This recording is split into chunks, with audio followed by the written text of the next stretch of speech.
5, 4, 3, 2, 1. Do the ball drop sound. Happy New Year, right? Like confetti, confetti, woo, woo, right? Do something like that to start the episode. Okay, guys, hi. Happy New Year. It is January 1st. It is an auspicious day. I just want to say I actually am not like a New Year's girly. Like I'm not the person that makes resolutions on New Year's. I don't know. We just like made up the calendar year system. And then we're always like, oh my God, January 1st, big deal. And people are always like, oh, I'm so glad like 2025 is over. Like I'm so excited for the new year. And I'm like, I don't know. I don't like looking at our lives in these like chunks of time we've just invented. Like any day is a good day to like let go of the past and move forward. That being said, I do love a reason to start fresh and let go of things that no longer serve us. So we are doing a New Year's episode because like January 1st, it feels monumentous. Like the world thinks it's a big deal. So I think it's a big deal. Okay. I was thinking, let's look at 2025. It's nice to look at a nice 12-month chunk of time. What are the things I've been talking about on the podcast? I've been on so many trips. I've spoken to so many teachers. I've talked at so many conferences. I've been to so many sessions. I've learned so much. What are the things that keep coming up? I was thinking about it, and the thing that has come up time and time again is the idea of student engagement. I have heard so many teachers say, we're having a problem with engagement. My students are not engaged. I'm trying all these amazing new things and there's no engagement. And I started also realizing, even when we're not using the word engagement, that's actually what we're talking about, right? Like I'll hear students aren't motivated. Okay, what that actually means is they're not engaged. I'll hear things like they're not showing their thinking, they're not showing their work. Again, I'm like, ooh, you're talking about engaging with mathematics. I'll hear things like, even though I'm using this new instructional method, or I'm teaching content in this new cool way, or I'm like giving them manipulatives, like they're not using them. Again, we're talking about engagement. My students freeze when they can't just mimic. When I ask them to like think, when I ask them to use a whiteboard, when I ask them to collaborate, they're not doing it.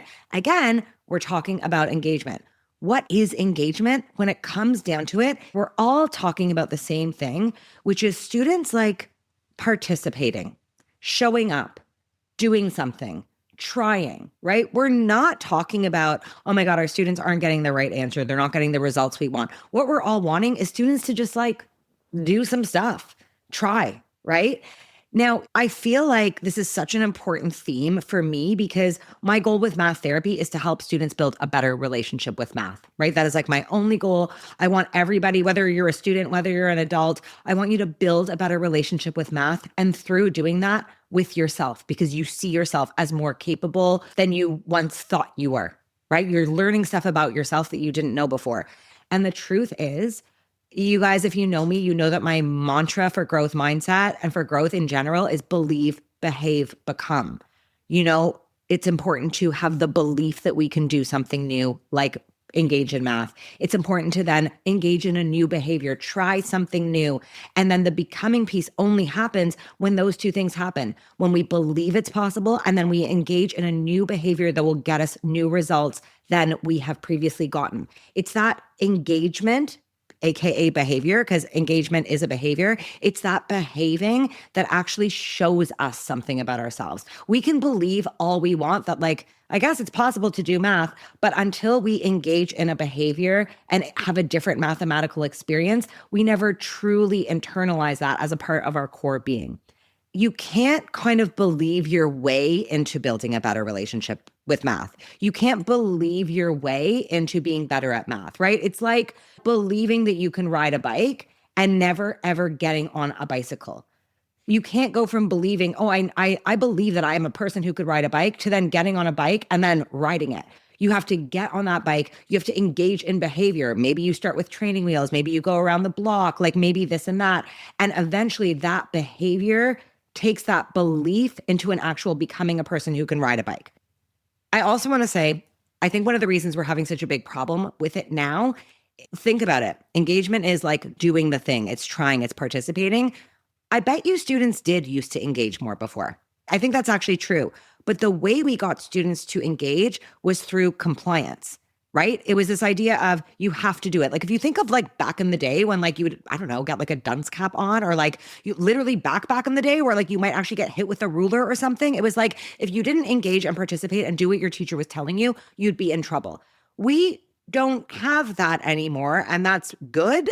Like it's good. But what it means is if we want students to engage, we now have to engage them through something that is not consequence or punishment driven. We have to engage them in a way that is meaningful to them. We have to give them a reason to want to engage. And there's another piece here that's really, really important. We have to realize that engagement is a risk. It's a risk to show up and participate in something that you might have anxiety around, think you're bad at, is an actual risk. It's not just a risk to yourself because you might prove to like you're scared that if I do this thing that I already think I'm bad at, I'm just going to prove that I'm right. And I'm going to feel these shitty, uncomfortable feelings. Who wants that? It's also a social risk, right? To engage and participate in a classroom setting in front of people. Like traditionally and historically, many of our students have their math trauma comes from being embarrassed in math class, of getting the wrong answer, of saying the quote unquote wrong thing, of getting laughed at, of a teacher actually scolding them for not knowing something. So it's a risk. And when we look at engagement through that lens, through the lens of meaning and risk, something really opens up and we're able to tap into how to truly meaningfully engage our students. Now, remember, we don't want to engage our students through compliance because if we think of back in the day, historically, many of us engaged in math class, we did the thing, but what that resulted in was us handing in a piece of paper, possibly forgetting every single thing that we wrote down on that piece of paper, or we just like copied shit down and mimicked and handed something in, but we didn't really understand it. And also, it resulted in most of us hating math. So that is not the kind of engagement we want. We don't just want students to do the thing and participate. We want them to do the thing and participate meaningfully in a way that feels safe and good to them.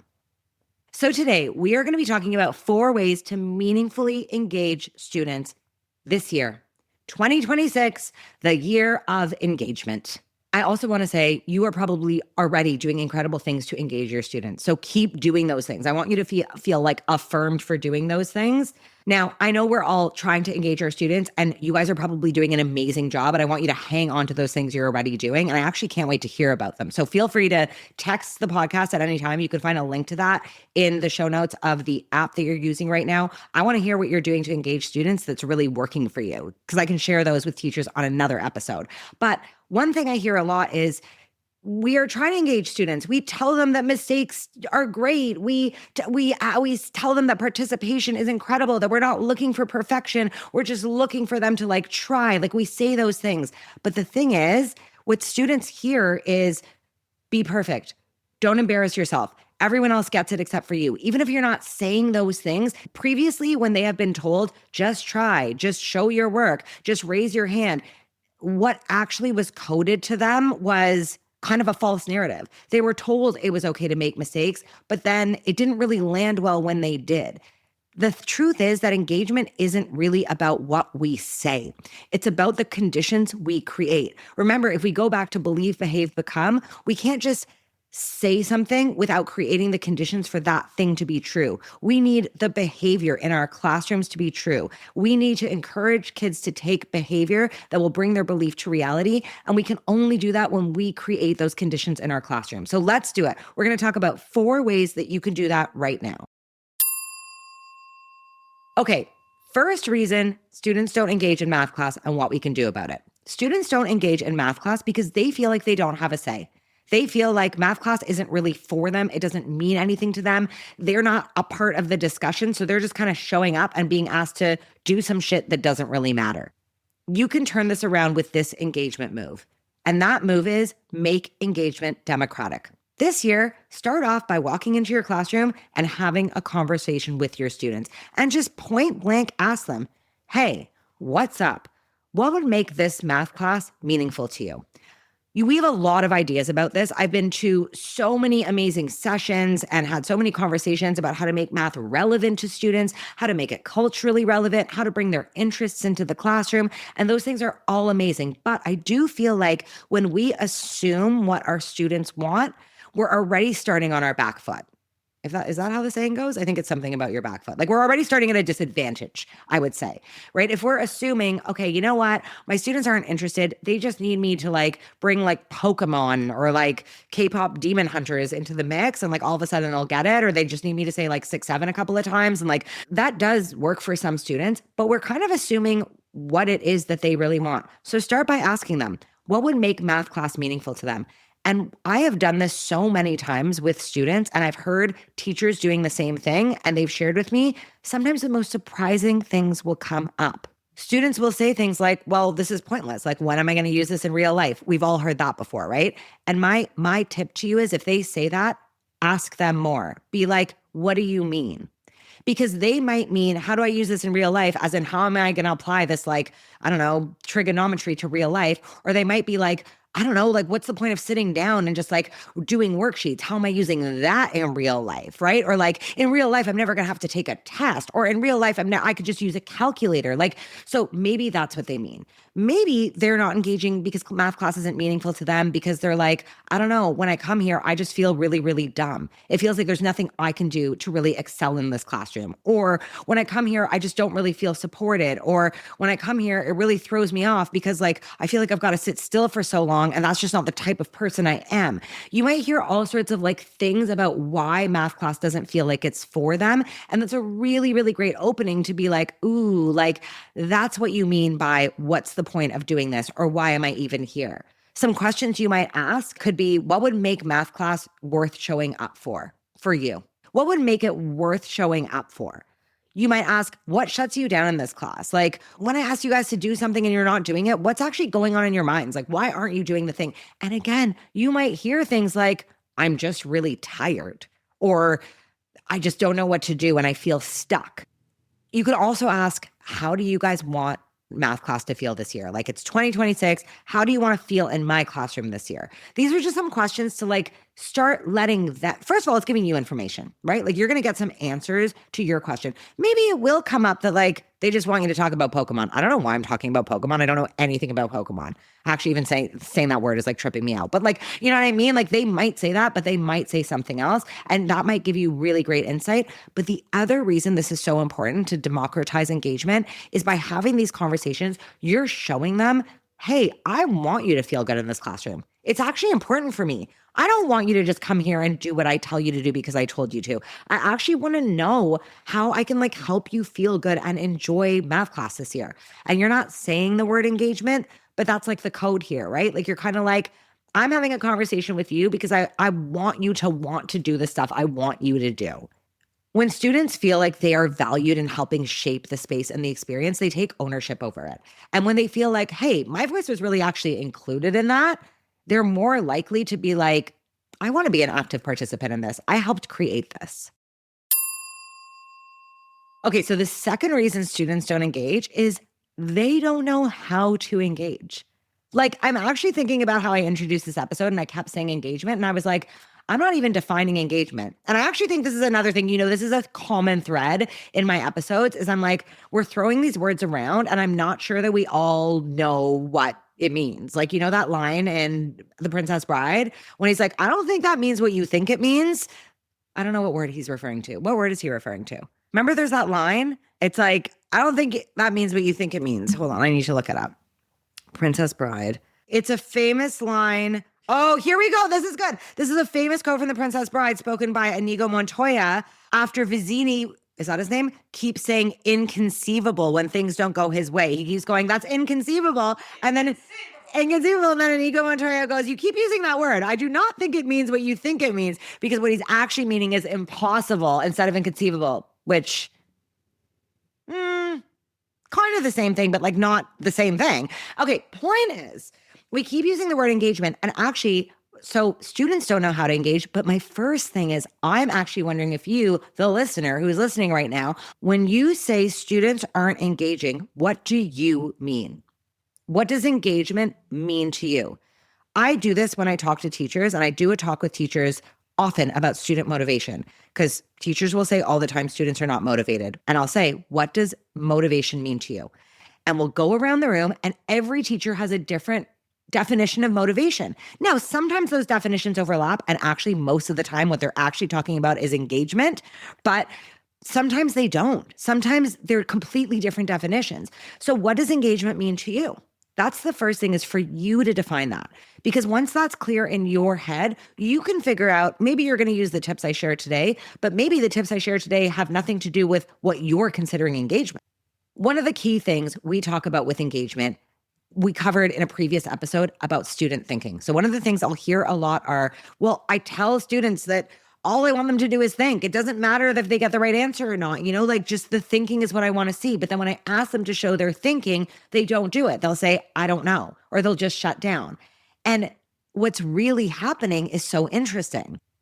Show your thinking is a skill. It's not a switch we can just turn on. It's not like just because, oh my God, guess what, guys? We no longer are pressuring you to get the answer. We just want you to show your thinking, that students can now automatically show their thinking. It just doesn't work that way. And in that previous episode, I talked about 5 things we can do to actually help students get into the vibe of showing their thinking. Because again, it's not just a switch we can turn on. They haven't necessarily been taught what show your thinking means. So I'm not going to get like super into the nitty gritty of that because we already covered it. But some of the things I talked about was actually breaking down for them what thinking looks like, modeling what thinking looks like. Like when you're thinking out loud to your students, be like, hold on, I'm thinking right now. Model that it's messy. Model that thinking can be a partial answer. It doesn't even have to be an answer. Thinking can be an incomplete thought. Thinking can be talking out loud to someone and just bouncing ideas back and forward. But like we actually have to, just like we have to define engagement, we have to define what thinking is and then teach kids how to do it, which is why tip number 2 is to teach engagement the same way we teach content. Think about it. When you're teaching content, you're teaching, I don't know, like how to add fractions. What do?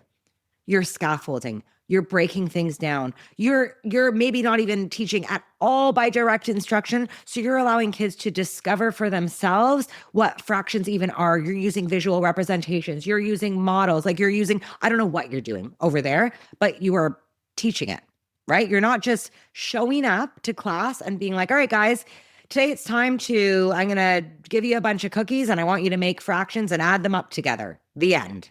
Right? We don't do that. We caretake and we teach. We assume, we go in assuming students do not know this concept. They might have prior information that will help them learn this concept, but they don't know it. It's a new concept. And I wonder what would happen if we actually taught engagement the same way. How would the same skills you're using to teach content apply? Some things you can do are to break down what engagement looks like. So this could be like a direct instruction model, I guess. If we're looking at the now into this analogy, you could be like, okay, guys, so engagement looks like this. Here are some options of what you can do to participate, to engage. You can give me a partial answer. You can ask me a question. You can chat with a friend about the topic we're working on. You can take a guess without being scared. You can make a mistake. You can guess a wrong answer. You can just draw a picture. So you could give them a menu of like ways to do something, ways to do something in the classroom, ways to engage. But another thing you can do is you can model what engagement looks like by doing those things yourself and pointing them out, right? Labeling them. So you can say, all right, guys, we're going to work on a question. I actually don't know the answer to this. I don't even know what first step to take. Let's do it together, right? And you might say, okay, what's the first thing we can do? And maybe get students to participate. And, maybe someone could say, I don't know, you could ask a question about the question. So you could do that and be like, all right, what I'm wondering is, why are there so many numbers in this word problem? Which ones matter? And then you can be like, all right, guys, that is me. I'm already in it. I'm now in it because I just asked that question. I'm already engaging. I'm already doing something. Then you might say something like, you know what I'm going to do, guys? I'm going to actually draw a little diagram because I'm a bit confused right now. You could start drawing your diagram and be like, guys, I just want to pause right now and point out that I'm now in the question. I have no idea how to do it. I don't know what the answer is. I don't even know how to get there. But already I feel really good about myself because I'm just trying something. So modeling that and showing students that's what engagement looks like and showing how you're celebrating and rewarding yourself along the way so that they can do the same thing is really, really helpful. Another thing you can do is actually walk around the room and point out, how we point out thinking, we like to be like, ooh, great thinking. I like the way you're thinking. Point out anything that's engagement related. Remember, this is very like Pavlovian in a way, right? Like in a reward system, like when you're rewarding students and complimenting them for things that matter to you, they start to matter to the student. Because students are kind of trained to be evaluated. Like we hate that, but they kind of have been trained by the school system to be like, when I get a reward or a compliment, I'm doing something right. And historically, we've only given them a reward or compliment when they've gotten the right answer. So walk around and anything that to you is engagement, point out and reward. So you might say something like, I love the discussion you guys are having right now. That's awesome. I love that I know that's just a scribble on your page, but I love that you're kind of like working through what this thing might look like. I love that you guys are arguing right now about what this question even means. That's actually awesome. Like you're doing math. So those are some ways to show your students what engagement looks like. Remember, the second reason your students aren't engaging is because they just might not know how to. So when we teach engagement the same way we teach content, when we approach those two the same way, you are using all the amazing teacher skills you already have to teach the content you're teaching, and you're teaching them how to engage in this behavior, which is the behavior of engagement. This has gone a bit too crazy, but you know what I'm saying. The point is, engagement is a muscle. It's not a personality trait. It has to be taught. The third reason your students aren't engaging is because they think this whole progress over perfection thing is bullshit. I'm just going to say it as it is. That's what they think. Why do they think that? It's not your fault. Okay, so number one, but literally it's because they don't believe you, because that has never been true, and because they exist in a system where grades exist. Like the elephant in the room, like let's just throw it out there. Grades exist. So we can tell them progress over perfection all we want, but they know that they're getting graded and their grades matter at some point. So what do we do? There's two things here. The first is we do eventually want them to like get an answer. And we know that grades, as flawed as they are some representation of what a student knows. It is not the only representation. It can be a flawed representation, but they exist. So we know if a student is going to get an F on something, they are not going to feel good. And all of our progress over perfection like stuff is not going to land well with them. So in a way, I'm almost like, I want my students to get a good grade just so they don't feel like I've been gaslighting them. We're not going to talk about grading and the whole system of grading and how it's flawed. Like that's not the point of this. The point is you coexist in this system. So we kind of have to live within it and figure out how to show them that progress is more important than perfection while honoring the fact that they're going to be graded and they're going to have to deal with those feelings. So the first thing is, I think the general public has gotten it all wrong when they're like, math doesn't even have answers anymore. Like, we don't even care. We just want to see their thinking, but they can get everything wrong and then get an A. No, we would like them to get the answer to a math question eventually. That is our goal. We want them to know that 2 + 2 = 4. Like, we do want that. We just don't want them to have a complete meltdown and shut down before they get there. Again, we want them to engage with the math, regardless of the fact that they might not get 2 + 2 = 4 the first 10 times. We want them to still be able to engage with the math so that they can have a chance at getting to the point where they know that 2 + 2 = 4. The other thing we have to remember is they're unlearning years and years of teaching, and that teaching has been that perfection and the right answer is the goal of math class. They have been taught that. Now we are saying to them, that's really not the goal. Honestly, you don't need to get 100%. You don't need to get everything right. We just want you to we want you to think, we want you to participate. We want you to feel good. We want you to give it a chance. We want you to try. We're saying that, yes, because we want them to feel good, but also we know that if they give themselves a chance and aren't so stressed out about the fact that they don't know the answer, chances are they will then engage with the math. And when they engage with the math, they're going to get better at the math. And if they get better at the math, they will eventually get the answer. So your engagement move here, your third engagement is to give them more entry points and to give them more chances to win. They need to feel good. If there are no entry, if the only entry point is, what is the answer to this question? Solve it. You're going to get shut down. You are going to get a lack of engagement because any student who, A, kind of knows how to solve it, but is so scared they're going to get the wrong answer, they're not going to engage. And then the other students who actually don't know how to solve it aren't going to engage either. You're kind of screwed either way. We really have to make it so clear that the answer is not what we're looking for at first. And now here's the other thing I want to say. We have done such incredible work on multiple ways to solve a problem, right? Like right now, I think we're doing a really good job at being like, hey, you can solve this problem any way you want. Like, do you know what I mean? I don't care how you get the answer. Like, use a visual representation, like, use manipulatives, like, do it this way, that way, the other way, like, whatever.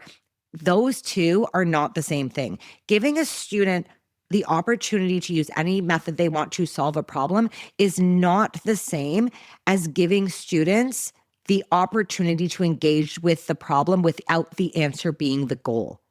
Do you see what I mean here? The first one, being like, you can solve this problem anyway, the requisite is still that you should get the answer at the end. You should know that the important thing that I value is, yeah, I love your thinking, but I want you to solve the problem.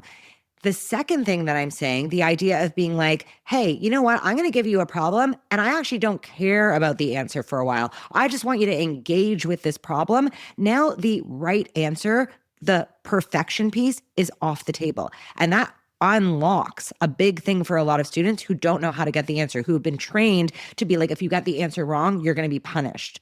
Now, remember, we are doing the second piece. We are going to give them the opportunity to engage with the problem without getting the answer at first. The reason I say this is, okay, and I always use the example when I do talks of cold plunging. Okay, let me just work with me here. I cold plunge, which means I like to get into a frozen lake and freeze my body for like 3 minutes. I really like it.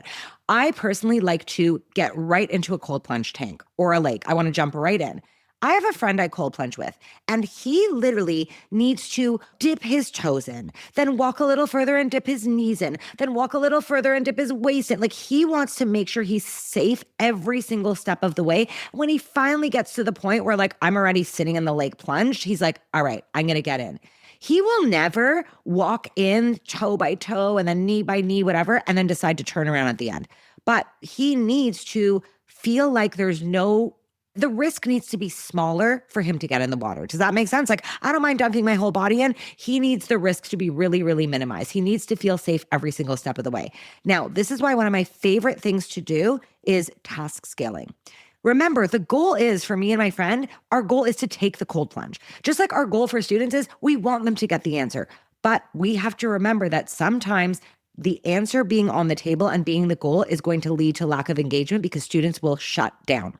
It's a lot of pressure to be like, you need to find the answer. It's not a lot of pressure to be like, I don't know, just like try something. Can you like dip your toe in, right? That's a bit less. So task scaling is one of my favorite things. And that is when we literally scale a task. So it could be multiple entry points, scaffolding. My favorite way to do this is Chris Luzniak's, actually, Debate Math Podcast. He has this strategy called ask for opinions instead of answers. When you ask for an answer, only some people know the answer. It's very high stakes. When you ask for an opinion, every single person has an opinion. So for example, let's say I had a word problem and I was like, someone's going to a Taylor Swift concert. They're making 80 friendship bracelets. They end up coming home with 100 friendship bracelets. How many more friendship bracelets do they come home with than they started with? There's an answer to that question. 100 minus 80. You went to the concert with 80. You came home with 100. You have 20 more. That might be too risky for a student to just start with. So Chris Luzniak says, ask an opinion question instead. That means you can put anything in front of this question or ask a question about this question. I've done this with students and it's incredible. So I might put this question I actually wouldn't put this question on the board, to be honest. I would start this lesson by being like, guys, did anyone go to the Eras tour? Does anyone like Taylor Swift? Okay. Then I might say something like, once everyone's arguing about that, I might be like, what's with the whole friendship bracelet thing? Why do people make friendship bracelets? Now we're talking about friendship bracelets. Does anyone here make friendship bracelets? Maybe, maybe not. If you're trading friendship bracelets, do you always like come home with the same amount that you brought? Like if you bring 5 friendship bracelets to school and you trade them, are you going to come home with 5? Or is there ever a situation when you come home with more? Now we're all just talking about this stuff. And eventually my questions can get closer and closer to the final question I want to ask, right? I could be like, wait, so why would you come home with more though? Maybe you'll have students say, well, sometimes it depends on the quality of the bracelets, like this, that, the other thing. Then I might be like, but how would you know if you came home with more? Like, what would you do? And like, someone might be like, you would just count them. Like you're going to get all sorts of responses. You finally end up by putting the question on the board. Right? So what about this situation where somebody goes to the concert with 80 bracelets and they come home with 100? By this point, this is like my friend in the cold plunge. He has waded in so deep, he's up to his chest. He is now not going to shut down and decide he wants to walk back home. He's probably going to just do the full plunge. Just like by now, all of your students are talking about it. There's been no risk. They're engaged. They're showing mathematical thinking. By the way, the whole time they're engaged, this is your opportunity to be pointing out, "Ooh, I love that point. Huh, that's so interesting. I never thought about it that way." Like you're complimenting them. You're giving them wins. You're validating them. By the time the actual question with the answer goes up on the board, not everyone may get the right answer, but everyone's probably going to try. They're going to engage, which is what you wanted.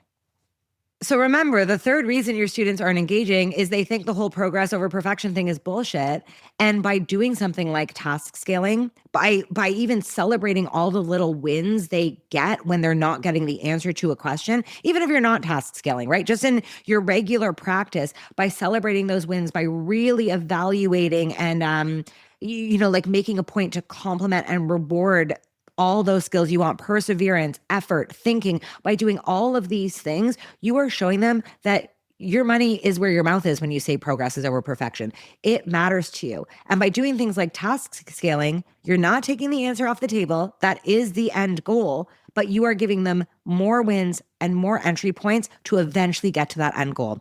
That's this tip. Tip number 3, give them more wins and more entry points so they can eventually get to that end goal by engaging in a low stakes way.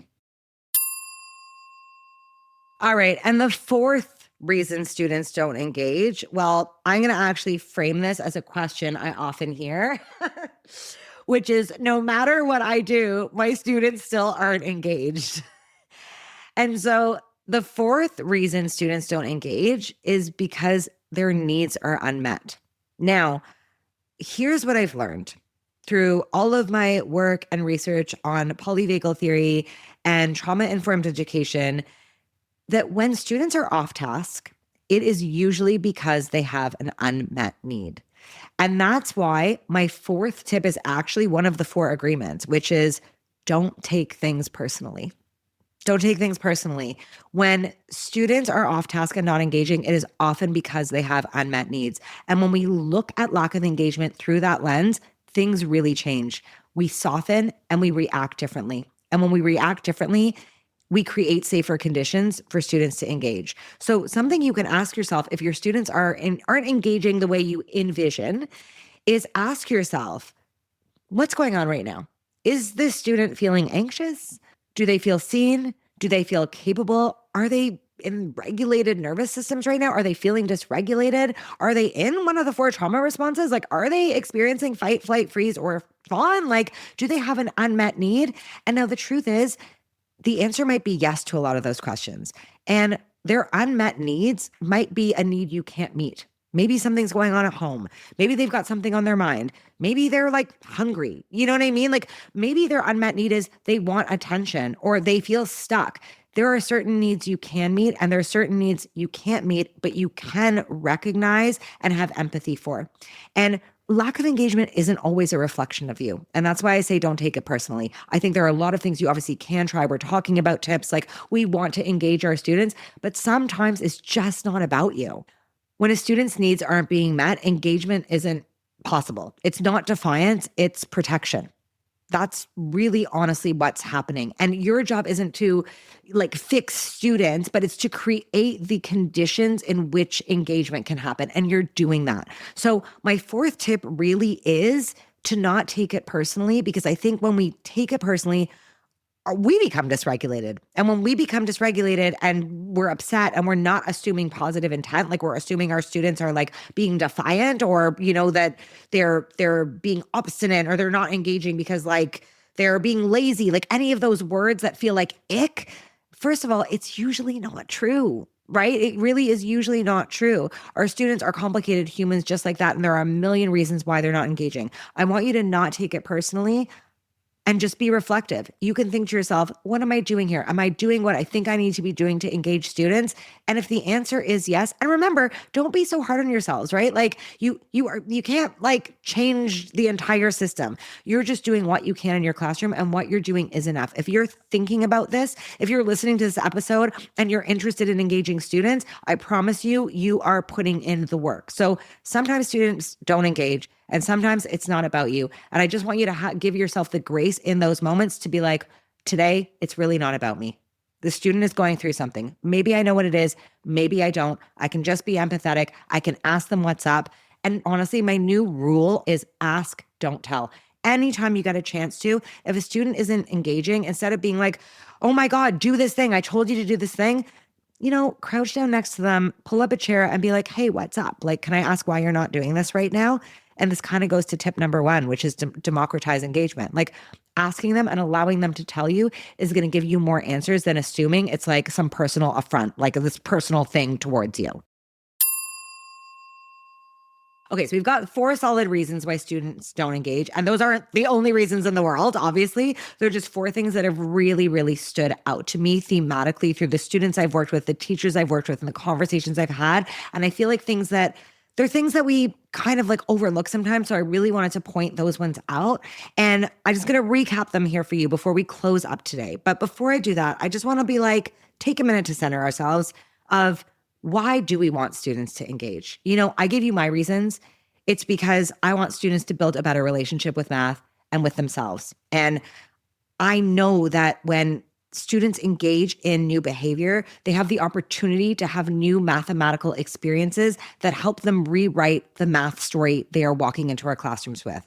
Because often that math story shuts them down. Often that math story they're walking into our classrooms with tells them math sucks. You're not a math person. You can't do it. And I want them to rebuild that. I want them to rewrite that.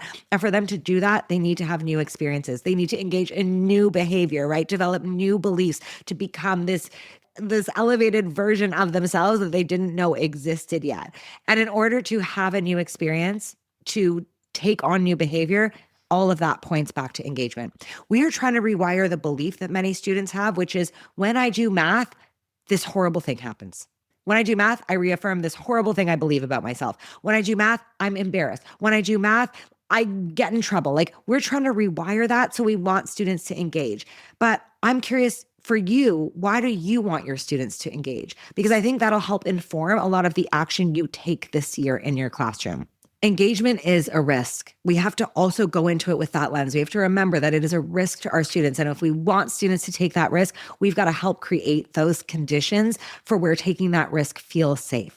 So 4 things you can try. I'm just going to recap them because we went by them so quickly. Number 1, make engagement democratic. Number 2, teach engagement the way we teach content. Number 3, give them more entry points and more chances to win. And number 4, don't take it personally. So your math therapy homework, your first assignment for 2026 for the new year is to pick one of these strategies and to try it out. I want you to try it out this week in your classroom. I want you to text the podcast, go to your app right now, wherever you're listening to this, hit that text button and send me a text. Tell me what you tried. Tell me how the energy in the room shifted. If you've got another strategy you love, text that to me too. This has been such an amazing way to start the year. I hope for you. I hope you're feeling like renewed. Like, I don't know what your resolutions are if you're that type of person, but like, I really hope that this just adds a little inspo of how we can make 2026 the year of engagement and the year of the magician, because you, listener, you are a magician. You have all the tools you need to turn shit into gold, to turn lack of engagement into engagement. You're amazing. That's the end of this episode. See you next week. Message me on Instagram at The Math Guru. Follow me, review the podcast, leave us 5 stars, go to your favorite podcast app, share this with a friend, share this with that teacher or person or group chat that's like, my students just won't engage. Let's make 2026 the year of magical engagement. The end. Let's make 2026 the year of learning how to end an episode. Goodbye.